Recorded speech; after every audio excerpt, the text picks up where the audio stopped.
大家好，欢迎回到智慧省钱频道。今天这期视频，我想非常认真也非常负责任的给大家推荐一个我自己亲身用过，而且已经真实的帮我避免过一次潜在灾难的家用设备，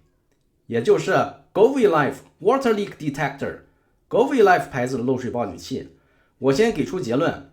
不管你是住自己的房子、租别人的房子，还是把房子出租给租客，只要涉及水管和房屋结构，我都建议你安装漏水报警器。很多人听到漏水报警器，第一反应是这个是不是有点 overkill？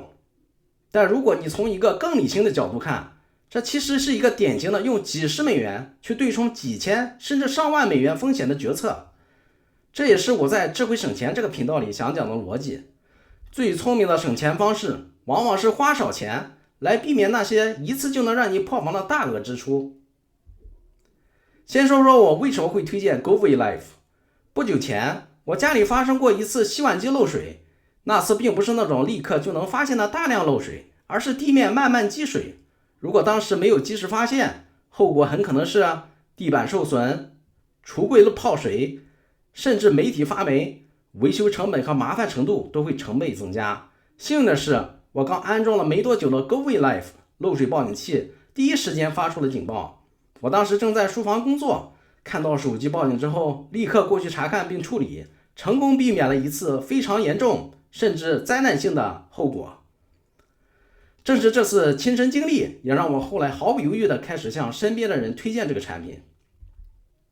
而且大家知道，今年美国东北部异常寒冷，体感温度经常接近-20°C。我身边已经有不少朋友遇到一个非常典型也非常危险的问题，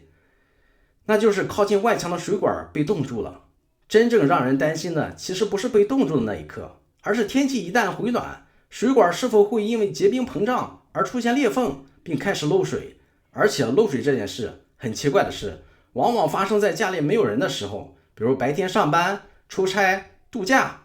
但即便家里真的有人，也不一定能第一时间觉察到，因为很多漏水并不是水哗哗往外流，而是发生在洗碗机下面、水槽底下、洗衣机后面、地下室的角落，这些地方平时你根本不会一直盯着看。也正因为这样，等你真正发现的时候，往往已经不是小问题了。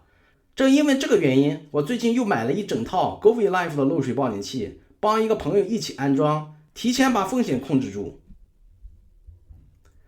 你可能想问，你什么时候开始关注漏水报警器的呢？其实我当初第一次意识到漏水报警器的重要性，是在更换房屋保险公司的时候。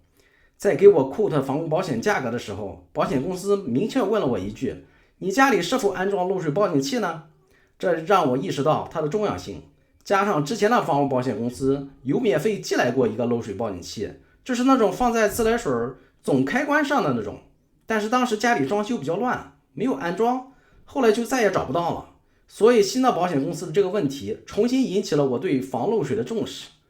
经过研究，我才意识到，在保险公司的商业模型里，漏水是房屋理赔中最常见也是最昂贵的一类风险之一。为了彻底弄明白为什么房屋保险公司也重视你家里是否安装漏水报警器，我们就得说到他们的商业模式，也就是 business model。 其实房屋保险公司的 business model 本质上非常简单，但非常精密。第一步是风险定价 risk pricing。 保险公司会根据历史数据估计，在某一类房屋、某一类地区、某一类住户身上，一年发生理赔的概率是多少，平均理赔的金额是多少，然后他们用精算模型把这些概率和金额转换成保费。简单的说，就是你的保费基本上是预期理赔的成本加上运营成本，再加上他们想拿到的利润。但问题来了，在房屋理赔里面，水损 water damage 是最常见也是赔付金额最高的风险之一。原因很简单，水不是单点损害，它往往是连锁反应。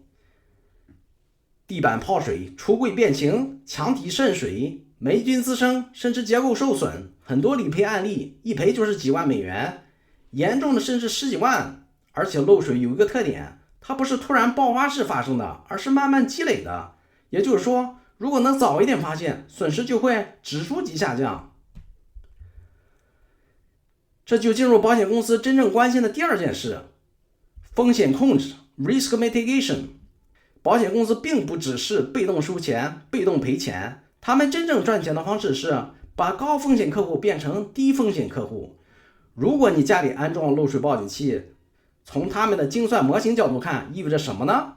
这意味着漏水更可能被早期发现，理赔金额会显著降低，极端大额赔付的概率下降。哪怕理赔概率没有明显下降，只要平均赔付金额降低，他们的整体风险值就更稳定。这也是为什么有些保险公司愿意给折扣，因为对他们来说，这不是优惠，是风险投资回报率更高的客户。再讲深一点，保险本质上是一个风险池模型，所有投保人把钱放进一个池子里，赔付从这个池子里出。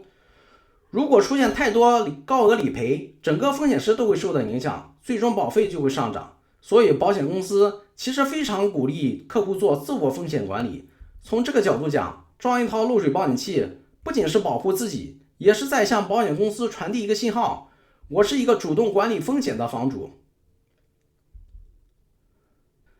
但我要说明一下，不是所有的保险公司都会提供保费折扣，折扣幅度也不一定很大。也有保险公司直接免费提供漏水报警器。当然，你买这个产品的核心理由永远不应该只是为了省那一点保费，而是为了避免真正昂贵、麻烦甚至影响居住体验的损失。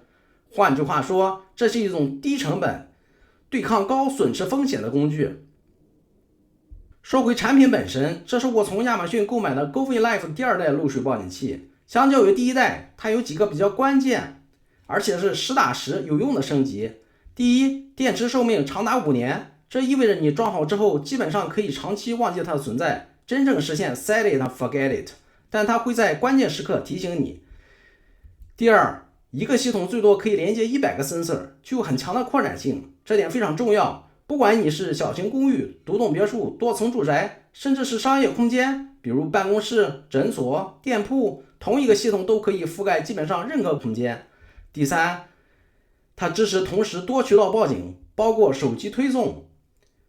手机短信提醒、email 电邮通知，只要检测到漏水，即使你不在家，也能第一时间知道发生了什么。第四，产品本身具备很强的防水能力，可以长期放置在潮湿环境中使用，比如洗碗机的下面、水槽底下、地下室、热水器等位置，不需要担心设备本身被环境影响。第五，这个 GoViLife 报警器相当便宜，一个 Gateway 加上4个 sensor， 目前还不到50美元。如果需要更多的 sensor 来覆盖整个房子中有水管的地方，一般100美元左右也就基本搞定了。这也是我当初选择这个产品的重要原因。最后，我必须非常明确的说明一件事，这期视频没有任何 GoViLife 公司的赞助，漏水报警器都是我自己花钱购买的。我推荐它的唯一原因是它真的好用，而且救过我一次。我个人一直有一个标准，凡是我愿意给朋友装、跟家人装的产品才值得公开推荐，而这个漏水报警器正是其中之一。很多时候，真正昂贵的不是设备本身，而是我们意识到风险的时候已经太晚了。